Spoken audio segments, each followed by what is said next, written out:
It's November, and you know what that means, folks. It's time for some early impressions, some early picks, and ESPN going a little bit crazy. But we like crazy on this channel, so we're going to be taking a look at ESPN's early NHL awards watch, polling various voters from across the NHL to see which players are leading in every single trophy race. It goes from major awards like the Norris, the Vezina, the Calder, to interesting ones like the Lady Byng, the Jack Adams Award. Everything is covered here today. So make sure you guys watch till the end as we react to all of these awards votes, and hit that subscribe button if you're new for more hockey content just like this all throughout the year. Getting into the article itself here from Greg Wyshynski of ESPN with the headline reading NHL Awards Watch, who's leading the Hart, Norris, and Calder. And I've already seen a couple of the picks so far. We're going to be reacting to most of them though here and getting just the raw reactions. As Greg goes on to say, we pulled a wide selection of Professional Hockey Writers Association voters anonymously to get a sense of where the wind is blowing for the current leaders. We made sure it's a cross-section from the entire league, trying to gain as many perspectives as possible. So,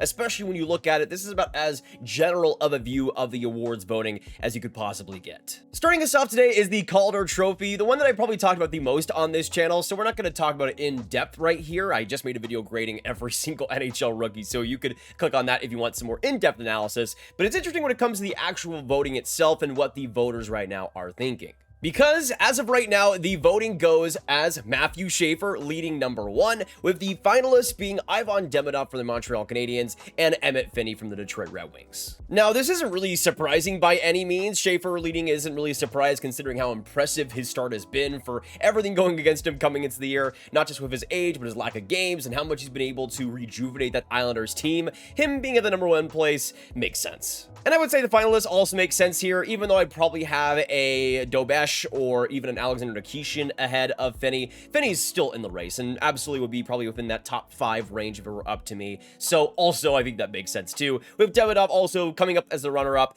I think Demidov and Schaefer, these two guys are really who's going to be battling for this Calder Trophy long term. At least that's how I see it. What's interesting though is also the quotes from different voters saying, is this a real question? It's Matthew Schaefer. And then also going on to say, another voter, is there a more fun player in the league to watch right now other than this kid? And honestly, I can't really disagree with that. I'm watching Islanders games way more than I used to because of Schaefer, and in that way you can kind of just see the momentum shift. You can see how much of an influence Schaefer has been, and that I think goes a long way towards the Calder Trophy. Let's now move on to a big one here in the Norris Trophy for the top defenseman in the NHL, and this one I think has been pretty interesting because I think it is pretty clear as of now, but the hope is that it might get a little bit closer as the season goes on.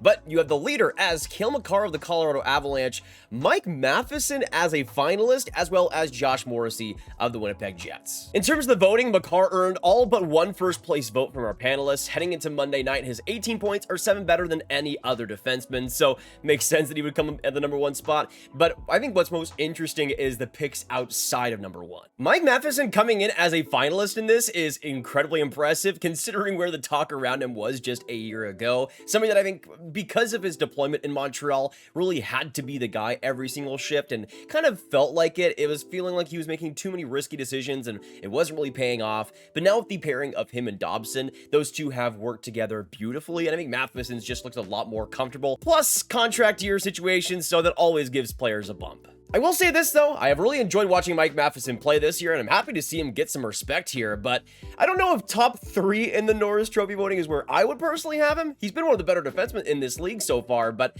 I don't know if it's quite that high. I get it, there's been some top defensemen that haven't really performed great. Quinn Hughes, of course, is a big one. Evan Bouchard is a big one. Dahlin's still finding his game a bit, but players like Adam Fox, in my opinion, who have still played pretty well up to this point, guys like Zach Werenski have played well. Jake Sanderson, I think, deserves some consideration here as well.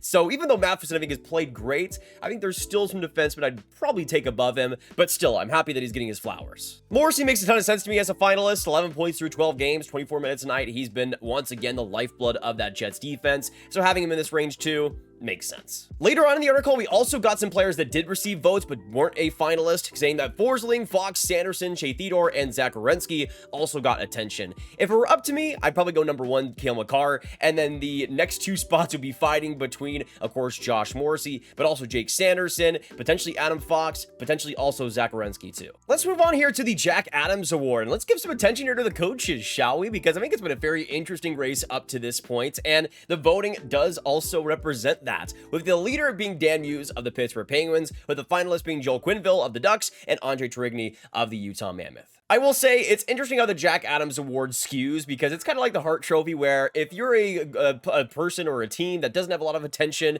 and you're able to make the playoffs or able to be a massive contender, then voters really like to sway that direction. And you could see that manifesting so far, though I think you either way can't really deny Dan Muse's effect to this Pittsburgh Penguins team, and quite honestly is absolutely deserving of the #1 spot. Yes, you have the choke versus Toronto. I don't really care. This Penguins team is playing so fun, so light, so free, and the record shows that up. It's showed exactly how much different this Penguins team feels, and Muse is exactly why, in my opinion. There's not many changes to that roster, but Muse's implementation of this team has been a joy to watch, honestly. Quenneville in Anaheim also makes sense. Nobody's denying the coaching prowess there, and Tourigny, I was happy to get some love. He was something that I was kind of thinking could have a make or break year with Utah as they try to be a contender. He's never really had the contender results as an NHL head coach, but hopefully this is the year that ends up changing. So far, so good. The Muse dominance is also pretty interesting in this article, with one voter saying, "Why is Pittsburgh even remotely relevant? What is this Muse wizardry?" And then another says, "Tough enough to go with Muse considering Pittsburgh's hot start," which probably won't last, but even if he keeps this Penguins team remotely competitive this season, he'll be a lock to win this. And as they go on to say, Muse earned an impressive 76% of the first place votes. And honestly, I want to know who was the other 24%. It's time to move on to a big one here, with the Vezina Trophy going to the NHL's top goaltender. In terms of the voting, first place goes Logan Thompson of the Washington Capitals, and the finalists are Jakub Dobeš of the Montreal Canadiens and Connor Hellebuyck of the Winnipeg Jets. This is where I think this article really confuses me, because Jakub Dobeš gets a finalist spot, yet doesn't show up at all for the Calder Trophy. Not even just as a finalist or a leader, not even a consideration, not even an honorable mention for the Calder Trophy. And I made a conspiracy brain in my head right now, but did the voters not remember that Dobeš is Calder eligible? If you were wondering, the Calder Trophy eligibility does not change whether you're a skater or a goaltender. It stays the same. So you either cannot have played more than 25 career NHL games heading into the year, or played more than 6 games in back-to-back NHL seasons. And Dobeš hasn't done that. He played 16 games last year, but that was his only NHL experience heading into the year. So he didn't check either of those boxes that would have taken him outside of eligibility. He's played 16 games last year and 6 games this year. So even by the 25 game threshold, even then he still hasn't cleared that. And it's not even an age thing either. He's 24 years old and doesn't turn 25 until next May. So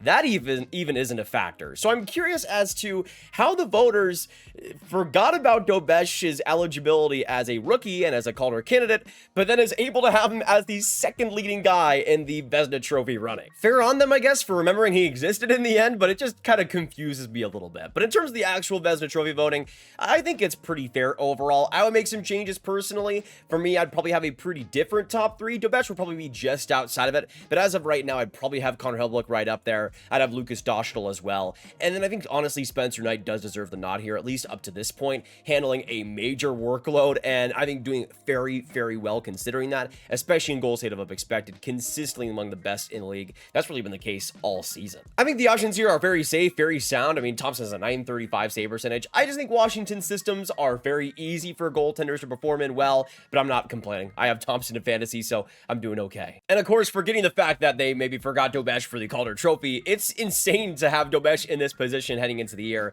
Sure, on the flip side, you have Montembeault struggling quite a bit, but for Montreal, they could see this happening. I'm sure they would take it if it were them heading into the year. The Dobeš out of nowhere would become a Vezina Calder candidate out of thin air, basically. He was solid last season, but the improvements this year, like we talked about before, in his speed, in his confidence around the net, it's just been a major leap in his play, and I've been super excited to see it. Also, in terms of the voting, Thompson earned 33% of the first place votes, so pretty split there, and Hellebuyck and Dobeš earned around 24% of the first place votes to round out the top 3. Now, giving us some more info, That's Demko is also one that I was considering for that finalist range. He also received multiple first place votes, and then other guys that received first place votes were Spencer Knight of the Chicago Blackhawks, Lukas Dostal of the Anaheim Ducks, and I love to see those two up because they're both super young goaltenders who are having a pretty big workload thrust upon them that are doing fantastic so far in terms of saving goals above expected, and I like to see them get that nod. Now, before we move on to the final one, which is the Hart Trophy that we'll talk about today, I wanted to go into the Selke because I always find this conversation around the Selke Trophy fascinating because a lot of it is reputation, a lot of it is players building up that year after year and finally getting there. And in this case, the voting kind of, I think, shows that a bit. But I will say, I'm very happy to see Nick Suzuki getting some love here. Maybe not for the Selke Trophy necessarily, but I'm glad to see him getting some love here. You also have Anthony Cirelli of the Tampa Bay Lightning, Nico Hischier of the New Jersey Devils, and Jordan Staal rounding out the finalists. The article goes on to say that there is, however, a clear leader, with Suzuki 13th in Selke over the last 2 seasons, but earned 24% of the first place votes here. He's off to an outstanding offensive start for Montreal of 18 points in 12 games, but his defensive metrics are exemplary. And that is true, even though I'm maybe not Selke winner level. I think Suzuki's defensive game, and really the defensive game of the first line in general for Montreal, has been one of the biggest improvements. I mean, not even just in terms of the eye test, but also just the expected goals against too. They've been clearly ahead of where they've been in seasons past, and that is a huge thing for the Habs. To have that first line be not just dominant offensively, but on the defensive end too, it's just been perfect for them. The Selke Trophy is always pretty widespread, though, and it was interesting seeing who else got first place votes. Sidney Crosby got 10%, which is funny. I don't know if Sidney Crosby is quite the defensive player he used to be, but also the reputation for the Selke Trophy does precede a lot of players. But you also got Kyle Connor getting first place vote. Interesting. You got Arturi Lehkonen getting one, Mitch Marner getting one, Elias Pettersson, and then Florida Panthers center Sam Reinhart, who finished second for the Selke last year. I gotta be honest, the Kyle Connor vote is absolutely killing me. He's never been the greatest defensive player in the world, and I would argue still isn't right now, but at the end of the day, a lot of Selke voting, you need some scoring, and Kyle Connor is pretty good at that. Let's move on to the big one here in the Hart Trophy, the MVP for the first month of the year. And the voting, I would say, is pretty fascinating here, with Jack Eichel coming in at number 1 from the Vegas Golden Knights, Cale Makar from the Avs, and then Mark Scheifele rounding out the finalists. And it was a pretty dominant win by Jack Eichel, 42% of the first place votes so far, and it's hard to argue too much with that among the leaders in points per game, and especially for Vegas, especially in the first couple of weeks, he was absolutely insane. Far and away the best NHL player to start out. Maybe it's cooled off a little bit, but in terms of the value that he's brought, it's been one of his best starts to a season ever, and especially for what Vegas has needed. They've kind of been in a weird spot to start the season, but Eichel has just been as good as you could possibly ask. This is what's most interesting to me, though, and probably what I disagree with the most in this, is Cale Makar getting the second place vote here. And I can understand why. The points are obviously high, and especially in terms of defensemen, he's fairly clearly in the Norris position. I wouldn't argue that. The Hart Trophy, I think, is a little bit different just because I feel like when you have two very dominant players, it kind of lessens their stock over time, but that doesn't really seem to be the case for Makar so far, because he got the second most first place votes with 19%.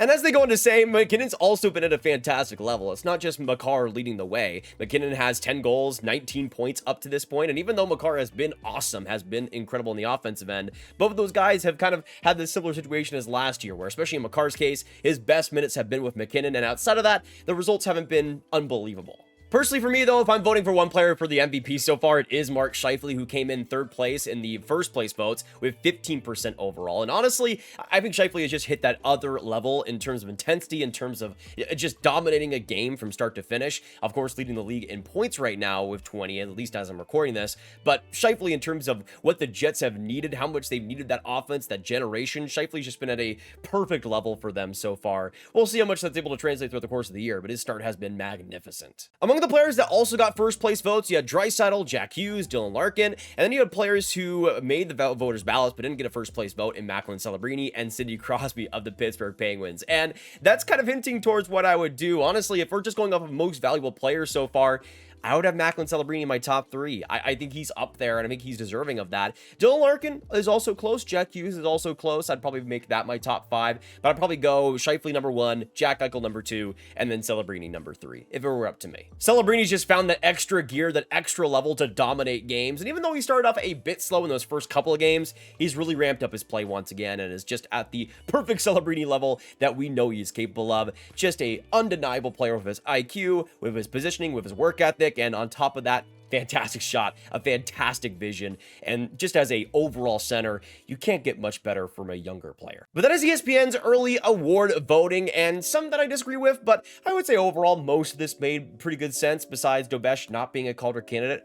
what the heck happened there? But that's gonna be it for me, guys. Thank you so much for tuning in. If you enjoyed, make sure you hit that like button, hit that subscribe button, hit the notification bell, comment down below what you agreed with, what you disagreed with in the rankings, and who you'd have as the winner for every single trophy here. And of course, share it with all the hockey fans you guys know online. And if you want some more videos too, you can become a member here by hitting the join button next to the subscribe button, or hitting the link in the description down below. You'll get exclusive videos every single week, plus exclusive emoji used in the chat, and exclusive member polls you can be a part of, plus more perks on top of that. But I hope you have a fantastic hockey day, and I'll see you in the next one. Goodbye.